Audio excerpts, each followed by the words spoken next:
ketika aku discuss dengan beberapa teman-teman yang ada di US dan ini itu aku dapat ilmu sih jujur. Jadi mixing mastering itu sangat penting. Ada satu hal lagi Cak yang gue temuin. Kita masih ngobrol lebih dalam nih mengenai Hati ke hati.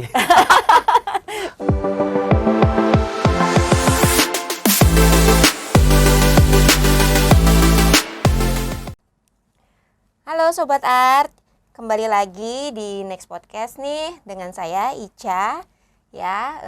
Dan kali ini seperti biasa nih kita selalu menghadirkan salah satu artis ya. Dan kali ini artis Next Art yang kita undang adalah, nah silakan perkenalkan diri Mas. Oke, Cak, nama gue Naraku, gue asal dari Jogja. Ya kira-kira gitu aja sih profesi gue ya. Gue suka musik, senang bermain musik. Oke, kesibukan hari-harinya sekarang ngapain aja nih Mas? Hari-hari biasa sih masih nyapu lantai, bersih-bersih rumah. Di musik sih, tetap di musik sih. Masih di musik sih Mbak Ica. Lebih gue panggilnya Ica ya, Ica aja ya. Iya, Ica. Gue masih di musik, bikin lagu, bikin produksi kecil-kecilan lah. Ada beberapa project yang masih dikerjain juga sih. Kayak gitu sih kira-kira. Jadi masih, ya bisa dibilang tidak meninggalkan musik ya, walaupun sempat belok dulu. Ya sempat belok, jujur sempat belok. belok. Cuma ternyata tidak ada alasan yang tepat untuk saya berhenti bermain musik, itu nggak ada. Gitu. Tuh. Ya setuju. Ya. Tapi sebenarnya mulai nyemplung ke dunia musik itu kapan sih Mas? Kak, ini ada sebenarnya ada dua fase sih. Yang awalnya jelas saat aku udah tahun 2000 ya tepatnya ya. Tahun 2000 aku mulai bikin band, waktu itu mulai ngeband. Ya mulai jatuh cinta, senang dengan lawan jenis. Cuman kan waktu itu aku berpikirnya apa nih? Karena gue juga bukan basically orang yang famous ya, atau orang yang waktu itu zaman sekolah tuh bisa menarik perhatian. Cuman gimana sih? Ya udah gue suka musik kan. Kebetulan kakak ponaan sama tante tuh suka ya muterin CD sama kaset yang bagus-bagus ya, dari situ. Seru juga. Jujur waktu awal tuh ya Club Project, gara-gara itu gua Club Project, terus wih keren juga gitu kan. Ternyata ngefans juga sama Kla ya, sama dong. Nah, karena saya suka liriknya jujur Iya, aja sih. betul. Liriknya ya nggak menye-menye gitu. Iya. Sedih tapi ya udah gua gentleman gitu loh. Kayak gitu sih awalnya. Tahun 2000 bikin band. Ya udah jalan bandnya. Ya, bikin lagu. Sebenarnya instrumen yang dipegang tuh lebih kemana sih Mas? Gue majornya sebenarnya drummer. Awalnya drummer. Awalnya ngedrum dan bikin lagu. Itu. Kalau sekarang nyanyi itu kecelakaan aja. Kecelakaan. Karena ya ternyata apa ya? Kadang kan aku ada ego ya. Ada ego yang ini kok dinyanyiin, walaupun itu penyanyi bagus, cuman kan kadang ternyata soul-nya atau feel-nya itu yaudah deh gue nyanyiin sendiri walaupun pas ya. Aku menyadari suaraku pas gitu. Cuman seru juga gitu ngedrum nyanyi kan, kayak Phil Collins juga kan kadang. Ya seperti itu tuh. Itu aja sih. Kalau pas pengen nyanyi. Kalau enggak ya, kalau lagunya ada yang cocok ya udah dipakai. Kan ada beberapa yang memang dipakai ya. Dipakai oleh beberapa. Dibawain orang ya. Dibawain orang ada. Itu sih. Kalau dari perjalanan karir nih aku lihat kan seru nih. Dari yang pertama masuk Email ya. Email Jogja, sudah gitu ke Soundrenaline ya. Sama Ceylon Seven juga, terus udah gitu Jikustik. Itu gimana ceritanya tuh kok bisa masuk ke situ gitu? Nah, ini ada sangkut pautannya sebenarnya. Tadi kan aku juga ceritain dengan lagu yang Jarak Dua Kota ini. Kebetulan waktu itu ada sebuah ajang musikal indie yang waktu itu supportnya itu Sony Music Cusmam. Memang cari, makanya atas ada album Indie 1, Indie 2 kan, itu memang sindikasinya dari situ. Ya, kebetulan ada salah satu single kita, dan waktu itu ada band nih, aku nggak harus sebut namanya.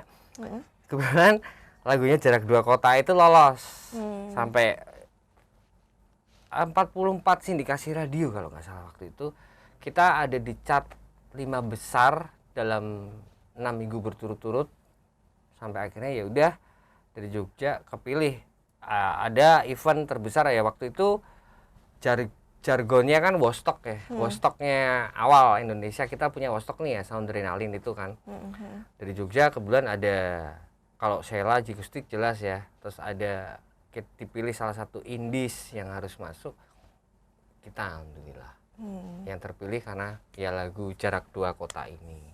Oh jadi ini yang Jarak Dua Kota ini yang ini tadi Radio Geronimo itu ya? Ya Geronimo ya dulu di Cusmam gitu. Oke, nah terus tiba-tiba masuk ke pencipta lagu soundtrack film animasi. Pertama lagi, Homeland, garapan Kasat Mata. Ya, itu aku dapat itu 3 tahun setelah after band tersebut jalan ya. Jarak Dua Kota jalan 3 tahun, aku sempat hibernasi lah kalau mau dibilang hibernasi ya. Akhirnya aku ketemu teman lama juga, gitarisnya band tersebut juga. Ini ada, dia memang aktif di animasi. Waktu itu Kasat Mata, salah satu animator dari Jogja, menang penghargaan dari Visi Anak Bangsa dari Mas Gari Nugroho. Terus akhirnya bikinlah film pertama berjudul Homeland. Ya koneksi sih, akhirnya terkoneksi. Lu mau nggak? Terus ya udah gue jawab, ya udah mau gitu kan. Karena gue pikir ini sejarah nih, aku senang gitu loh, sesuatu yang bersifat create, ini bikin sesuatu yang gue terlibat di sesuatu yang prosesnya itu monumental kan, aku senang Mbak. Akhirnya udah kepilih, gue nggak kepikiran waktu itu. Akhirnya lagu-lagu aku dibawain Enno Lerian, Project Pop, Erwin Moron, termasuk Oktaji itu yang akhirnya keambil Eros kalau nggak salah, yang filmnya Ji untuk soundtracknya juga itu sempat aku create juga. Terus sama Elda itu dulu salah satu band penyanyi cewek dari lolos ke Evo, sekarang jadi Star and Rabbit ya kalau nggak salah. Itu awalnya dari situ aku juga seneng sih, ternyata lagu-lagu saya dinyanyiin orang-orang top, yang akhirnya jadi top. Sama satu Enno Lerian nyanyiin juga. Jadi ini yang dari Homeland ini juga masuk ke Visi Anak Bangsa, juga masih sama ya? Sama. Jadi kita dibikinin album soundtrack untuk film animasi tersebut. Kebetulan saya bertindak sebagai songwriternya semua. Termasuk untuk produksinya waktu itu di handle sama Mas Capung Java Jeff. Dari situ aku terkoneksi. Akhirnya jadi kerja bareng sama Capung Java Jeff berteman ini. Bahkan ya kayak persaudaraan dari sampai sekarang. Banyak belajar juga aku dari beliau tentang create sebuah karya. Ini gitu seru sih, dari animasi ya, soundtrack film animasi. Nah terus kok tiba-tiba nyangkut di UNESCO, lagunya kepilih. Ini beda lagi nih. Itu beda lagi. Ya udah kan berjalan lama. Ya udahlah. Ya proyek kecil-kecilan. Terus tahu-tahu waktu itu aku sempat aktif di dunia kultur, budaya, pencinta budaya dan seni. Aku sempat aktif di salah satu kelompok sastra karena saya suka sastra juga. Dan akhirnya terkoneksi dengan salah satu putra daerah Magelang, namanya Mas Nur. Itu pemilik Omah Budur. Bisa dicek sih nanti teman-teman, Omah Budur, Mas Nuryanto. Dia memang yang jadi kalau di Magelang itu Borobudur itu ternyata nggak hanya Borobudurnya aja gitu loh, banyak sekali, dan beliau adalah salah satu pionir. Terus kemudian waktu itu memang akan ada peringatan Hari Warisan Dunia. Terus ini bikin apa nih gitu kan, sampai akhirnya ke Taman Wisata Candi juga kita ngobrol-ngobrol. Yaudah sepakat, ini ada yang beberapa teman yang dari kesenian daerah, konsep juga, mengajukan konsep masing-masing. Kebetulan waktu itu aku terlibat di situ, terus aku mikir, udah gue bikin lagu aja gitu kan. Dari 7 departemen kesenian itu akhirnya jatuhnya ke aku malahan juga. Ya udah, memang aku bikin lagu judulnya Yaudah Borobudur, tapi niatku waktu itu memang hanya untuk meramaikan aja ya, Cak. Nggak ada tendensi gue harus akhirnya nggak niat untuk ke situ. Nggak ada, gue mikir nothing tulus aja. Waktu ditanya waktu itu pun kita kan kadang lupa nih berterima kasih sama leluhurnya yang bangun kan. Kalau cuman ngincipi Borobudur dalam artian kita mengeksploitasi secara ekonomi dan lain-lain udah sering kan. Iya. Cuman betul. Kan itu ada yang bangun. Iya. Aku cuman lagu itu, niatku waktu itu udah gue makasih sama eyang-eyang kita atau yang Apresiasi terlibat mereka. yang udah bikin itu kayak gitu. Udah. Tapi emang kalau mau ada sedikit pengalaman spiritualnya, iya, aku alamin itu. Untuk lagu itu loh. Sampai akhirnya keambil UNESCO sampai itu. Ya udah, aku nikmatin aja dan syukuri aja. Iya, Itu seru sih. banget sih ya. Borobudur ya. Iya, hal besar kan itu sebenarnya. Hal besar. Lalu tergabung di Jadi Records itu gimana? Jadi record itu kan Pak Yan Juwana. Jadi ceritanya setelah aku kan sempat di Bandung 3 tahun, sering ya sama Mas Capung, jadi kan ada beberapa pekerjaan juga. Sampai mulailah aku aktif di Instagram tuh. Awalnya aku nggak punya, bikin share tahu-tahu ke DM Pak Yan, Pak beliau sendiri langsung bisa kirim demo nggak, aku pengen denger. Dia tertarik, ada salah satu story yang gue bikin. Ditanya kan, ini lagunya siapa? Lagu saya Pak. Yaudah, selang 2-3 hari aku kirimin, tapi awalnya nggak percaya kalau itu Pak bener beliau atau enggak. Tapi tahu-tahu minta nomor WhatsApp sih, langsung yaudah gue kasih. Karena kan orangnya gue nggak mudah percaya. Pak boleh nggak saya call gitu kan. Karena itu yaudah gue call, ternyata beliau benar. Ya senang sih, karena tahun 2000 sampai sekian dekade itu kan beliau salah satu bagian dari band-band besar ya, dari Padi, Dewa, Club Project dan macam-macam. Aku mikir ya udah Sudah terus besar-besar ya. ya dari situlah langsung, lo ada penyanyi nggak? Ada Pak, ini ya udah ngerjain mulai dari Livi itu dari Jogja, laguku juga Baby Kristami yang iNews Indonesian Iya. itu juga masuk Mayan, itu pakai laguku juga. Terus yang dari Bandung tuh Siva belum rilis. Ya udah dari situ terus kemarin ya sebenarnya keterikatannya ya sebatas itu aja sama Pak Yan hanya. Nah terakhir ini kemarin karena memang aku pengen rilis dan pengen ibaratnya ada sebuah rekam jejak sejarah aku dengan beliau, aku pengen rilis di tempat beliau. Walaupun sebenarnya sistemnya mau dibilang kita ya publishing, Pak Yan mengedarkan dan ibaratnya beliau yang mengkoordinasikan semuanya. Ya udah. Itu masih lanjut sampai sekarang, Mas? Masih, tapi kan saya tidak punya keterikatan kontrak. Oh iya. Ya itu, saya memang nggak mau sih, saya dari dulu emang susah kalau dikontrak gitu, kecuali kontrak nikah ya. Itu bisa. kalau sekarang berarti udah ada kontrak. Oh enggak, kalau sekarang udah ini, cuman kalau karena tetap aku ini berkarya itu harus bebas, nggak bisa aku suruh musimnya kayak gini, harus kayak gini. Apa bedanya kalau aku loh ya, brand karakter itu kan penting ya. Itu makanya saya cenderung gini Cak, nggak akan pernah berani bilang lagu kamu jelek, lagu kamu nggak bagus. Tuh nggak, semua lagu bagus, tergantung selera aja sih. Telinga kamu nih gimana gitu loh, telinga kamu merasa sopan atau enggak. Kalau enggak ya enggak. Sampai sebenarnya kan lagu telinga itu pintasan, yang ngedengerin tuh ini rosok hati itu loh. Kayak gitu sih kalau aku sih, jadinya ya nggak terlalu pengen terbebani sih Cak. Iya, yang menurut kita enak belum tentu menurut orang lain enak. Makanya nggak harus populer. Iya betul. Yang penting karyanya laku. Itu dia. Kalau aku loh, ngapain gue populer? Ada tuh gue liatin dulu. Gue cuman ya heran aja dengan cuman gue nggak harus heran sih, tapi itu memang fenomena yang sekarang terjadi. Siapapun bisa jadi ini. Bahkan seorang tukang rias aja bisa jadi artis loh. Tuh. Bahkan artisnya aja kalah. Tuh. Gitu. Malah lebih terkenal tukang riasnya. Itu sekarang yang terjadi gitu. Tuh, betul. Dan gue sih ya, oke lah, monggo gitu loh. Cuman siapa aja tiba-tiba bisa jadi viral gitu kan. Tapi saya sangat meyakini originalitas itulah nanti yang bertahan. Betul. Apapun. Aku pernah juga nonton kayak Mas Alek. Aku tahu Mas Alek Kupol ya kan dari Alf. Iya, pernah datang ke kita juga. Iya, itu malah orang-orang yang punya militansi sebenarnya. Kayak gitu sih, kira-kira gitu sih.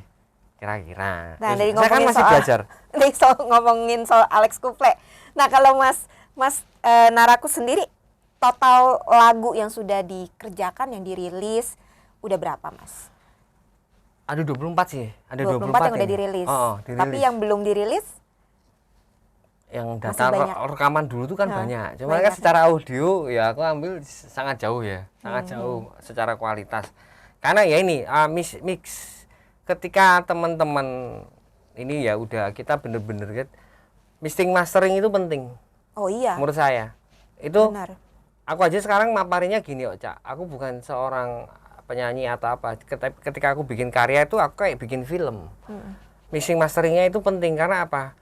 Kita tuh mikir bener ini loh. Ketika orang denger musik aja, kamu ada denger musik, wah ini enak nih kayaknya buat kayak nyetir mobil di pinggir pantai. Kadang visual itu nongol. Iya, betul. Nah, itu ketika aku discuss dengan beberapa teman-teman yang ada di US dan ini itu aku dapat ilmu sih jujur. Jadi mixing mastering itu sangat penting. U2 sebesar band U2 itu tidak akan pernah bisa jadi besar tanpa adanya Brian Eno. Iya, betul. Def Leppard pun kalau pernah nonton filmnya teman-teman, itu ada orang di balik behind the scene-nya sampai menemukan frekuensi suara lo tuh di sini. Audio sound gitarmu tuh di sini. Itu pentingnya mixing mastering. Kalau aku makanya itu sangat vital. Bukan berarti punya aku yang paling baik, enggak, tapi bisa didengerin. Aku sangat mempertimbangkan finishing. Nilai mahalnya kan di situ sebenarnya. Ya, betul. Itu juga yang lagi kita coba edukasi Sobat Art gitu ya. Kenapa mixing mastering itu penting. Kadang ada yang beberapa berpikir, udahlah balance aja udah cukup. Ya, itu sih terserah ya. Maksudnya ya itu mungkin memang mereka maunya seperti itu. Tapi kalau dari sisi Next Art gitu ya, kita melihat dari sayang ya kalau misalkan ini sudah dirilis secara internasional tapi tidak di mixing dan di mastering dengan baik gitu. Iya. Karena balik lagi itu sebuah visual lagu. Terus lagu itu sebenarnya kan pesan ya. Pesan memang. Pesan gitu, dan dengan dibungkus dengan mixing dan mastering yang bagus, pesannya itu tuh akan lebih indah gitu. Jadi kayak cerita yang apa ya, yang mungkin didengarkannya juga jadi enak gitu kan. Lebih kena lah. Lebih kena, iya. Dan ada satu hal lagi, Cak, yang gue temuin tuh ketika sejago-jagonya gitaris atau sehandal-handalnya vokalis, lu bisa ngomong di panggung A, B, C dan memang jago oktav. Tapi ketika di rekaman belum tentu dia bisa lolos. Iya, betul. Itu aku di sini ngomong bukan ahlinya ya, bukan karena aku ahli ini, enggak, aku belajar, jujur aku masih belajar. Cuman aku ngalamin beberapa teman yang sudah kadang di panggung dia udah matang, udah ini, tapi ketika di rekaman jeblok. Itu karena memang ada sesuatu yang memang harus dipikirkan, yaitu tadi make a content dan konsep yang dimana ini lagu nih kayak gimana, interpretasinya harus seperti apa, itu bener-bener ini harus dipikirin. Iya, betul. Kayak gitu. Butuh gimmick enggak nih? Itu kan kadang ada kan lagu yang memang butuh gimmick atau butuh itu harus seperti itu. Nah, itu yang kadang enggak sebatas itu. Jadi kalau apa ya? Kalau mau musik tuh belajar semuanya lah. Enggak hanya setengah-setengah. Betul. Gitu loh. Maksudnya kamu tahu proses produksi, kamu tahu proses manajerialnya, kamu tahu proses maintenance-nya seperti apa dan promosinya dan macam-macam itu harus kamu ketahui. Iya. Itu sih kalau aku. Iya, karena balik lagi lagu itu kan ada pesannya. Dan sebagai kita yang bisa dibilang musisi atau siapapun ya yang bekerja di lagu itu kan tugasnya sebenarnya menyampaikan pesan itu. Iya. Ya kan gini. Ceritanya kan. Kayak gini lah, itu nek kita mau nyadarin buka-bukaan loh. Tapi ini mau kalian anggap aku gendeng ya nggak masalah ya, aku gila ya nggak masalah. Cuman nggak tahu lo mau yang ini. Wujudnya ada nggak lagu, aku tanya ke kamu? Wujudnya lagu ada nggak? Ya, aku nggak tanya. Ada. Nggak ada kan? Nggak ada. Rasanya ada. Kalau didengerin gitu kan ke bawah. Tuhan gimana? Ada wujudnya? Tidak ada. Tapi rasanya? Bisa dirasakan. Nah, ya udah. Ya itu kan bagian dari zat-zat ya, seperti itulah. Ya lagu kan tidak bisa kita pegang. Nah. Tidak berbentuk gitu kan. Tapi rasanya ada. Tapi rasanya ada karena bisa kita dengarkan. Kadang aja bikin nangis juga kan. Iya. Nah, udah. Ada lagu yang bisa bikin mewek, ada yang lagu bisa bikin semangat gitu kan. Bisa motivasi, kadang udah lagi down dengar lagu ini kok jadi semangat lagi, jadi termotivasi, ada. Menginspirasi kan, jadi saling memberikan. Betul. Nah, kalau dari sepanjang pengalamannya Mas Naraku nih, ada nggak pengalaman yang paling pahit dan susah untuk dilupakan? Paling pahit ya? Sampai bete banget. Wah itu nggak bete. Gue udah ngenes. Udah ngenes. Salah satu ya ini lagu yang gue rilis ini itu ceritanya panjang. Ceritanya sangat panjang. Cuman ya waktu itu gue nggak bisa ngomong banyak apa-apa. Ya udahlah. Tapi aku senang sih ketika ya aku tahu karya akan balik. Karya akan balik. Dan gue memahami, menyikapinya adalah dengan apa ya? Core-nya itu kan hati ya. Itu kan kayak anak ya. Anak itu pasti yo sejauh pergi itu akan pasti pulang ke bapak ibunya. Gitu aja sih. Kalau aku sih ya mensyukuri, aku seneng, apalagi yang aku seneng juga akhirnya tak rilis di Nexart. Teman-temannya asik-asik guys. Gitu kan. Ya seneng. Ya paling pahit itu aja sih ketika ada sesuatu yang waktu itu memang loh kok kayak gini ada lagu kok tahu-tahu dirilis orang lain, tahu-tahu tidak orang lain sih tapi minta izin ya, cuman ada penghilangan beberapa nama dan ini sebenarnya juga aku pikir etikanya kan nggak bener kayak gitu. Attitude, nah itu attitude itu penting itu. Betul. Siapapun yang terlibat itu dicatat lah, di credit title apapun, walaupun dia cuma nyumbang nyumbang suara sitar atau apa, cantumin itu wujud kita menghargai. Kalau kita sudah bisa menghargai, saya yakin kok ambok semesta nanti menghargai kita kok. Betul. Nggak usah lo kencang-kencang nggak usah, biarkan urusan alam gitu sih. Iya betul. Kalau saya gitu Cak. Nah kalau yang paling menyenangkan nih, yang paling bikin yang tadi kan ceritanya banyak serunya sih sebenarnya kan. Tapi dari semua perjalanan karir itu yang benar-benar bikin yang merasa wah gitu, yang bener-bener nggak kepikiran nih bakalan kayak gini gitu. Ada nggak sih Mas? Ada. Pasti kan ada masa-masa di saat yang kita benar-benar yang wow gitu. Kok bisa ya sampai sejauh ini gitu? Ada. Dan ini mungkin semua pencipta lagu pun juga atau ini pengkarya pun akan pernah ngalamin, tapi beda-beda ya dengan cerita. Ada di aku kan rilis waktu itu Riuh judulnya. Memang bukan penghargaan sih. Kalau penghargaan gampang, aku kalau ke Jogja ke Jalan Mataram bikin piala gampang kan. Cap sendirian itu makanya kalau kayak gitu. Tapi ada beberapa message dan pesan sampai WhatsApp bilang dari yang rumah tangganya udah mau berantakan. Tapi ketika dengar lagu itu jadi rujuk, jadi baikan. Dari yang itu ada 4 kasus waktu itu tuh sampai akhirnya gara-gara lagu gua tuh ya aku seneng aja sih. Di situ berarti kan aku ternyata gue bermanfaat nih. Tanpa aku sadarin loh apa yang gue bikin. Bukan nilai apa yang gue dapat dari itu tuh kan itu urusannya Tuhan ya. Cuman ketika apa yang gue bikin ternyata nggak gue sadarin berpengaruh buat orang lain. Bermanfaat. Itu bermanfaat buat orang lain. Kayak ini deh, sampai itu tadi gara-gara lagu Rio terus akhirnya yang mau berantakan jadi nggak pada rujuk, pada akhirnya kembali ke yang ingat-ingat ya capeknya bikin rumah tangga kayak apa sih, seneng susahnya kok cuman gara-gara masalah yang ya ngertilah rumah tangga sekarang kayak apa, terus mau pisah atau gimana. Terus terakhir ini nggak sengaja kan gue cek TikTok ya, ternyata banyak juga yang pakai lagu gue Borobudur. Ketika orang Borobudur itu dijadiin backsound. Kita juga Mas kalau ke Borobudur pakai itu gue ke dia. Hampir 1000-an berapa gitu. Cuman kan gue nggak ngerti cara klaim dan macamnya karena waktu itu kan ya gue masih belajar itu. Cuman ya seru aja gitu loh, seru. Gue terlibat ada di kehidupan mereka secara tidak langsung. Iya, betul. Itu aja sih. Tanpa gue harus ini loh. Biasa aja makan ya nasi kucing gitu. Puasa Senin Kemis gitu. Ya, kayak gitu aja Cak. Jadi orang yang biasa kayak gitulah. Nah, kalau dari lagu kan tadi kita ngomongin kan banyak nih tentang lagu yang Jarak Dua Kota ini kan yang dirilis di Nexart nih. Tadi kan ya adalah cerita yang gak enaknya di masa lalu gitu kan. Nah, tapi kita ngomongin yang proses yang sekarang nih. Ada cerita serunya nggak Mas? Waktu proses lagu Jarak Dua Kota ini yang dirilis saat ini. Cerita serunya itu sebenarnya musiknya idealisme gua waktu itu. Oke. Karena gue jujur dulu itu sering dianggap aneh. Selera gue yang nggak dibilang nggak kurang deh, kurang. Cuman di lagu ini yang gue seneng ya ini karena aku terlibat dibikin lagunya. Itu kan aku sama Dion ya, partnernya Herdian Vanditya. Ya, cuman ketika idealisme musik itu aku kan nggak bisa full. Cuman untuk yang sekarang aku bener-bener bisa full. Bener-bener itu pengenku dulu di tahun 2000 ya itu. Aku pengennya ya kayak gitu loh.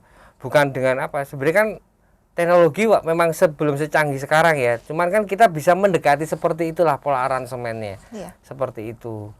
Entah bagus atau enggak ya, kan itu pendengar ya. Balik lagi saya soalnya. kan seneng gitu loh. Itu aja sih. Walaupun gue nyanyinya pas-pasan lah, kayak gitulah. Saya nyadarin. Tapi tetap enak ya. Ya biasa loh, teknologi mbak. Enggak. Streamingnya juga tinggi. Ya lumayan lah, itulah bisa buat beli donat. Beli donat.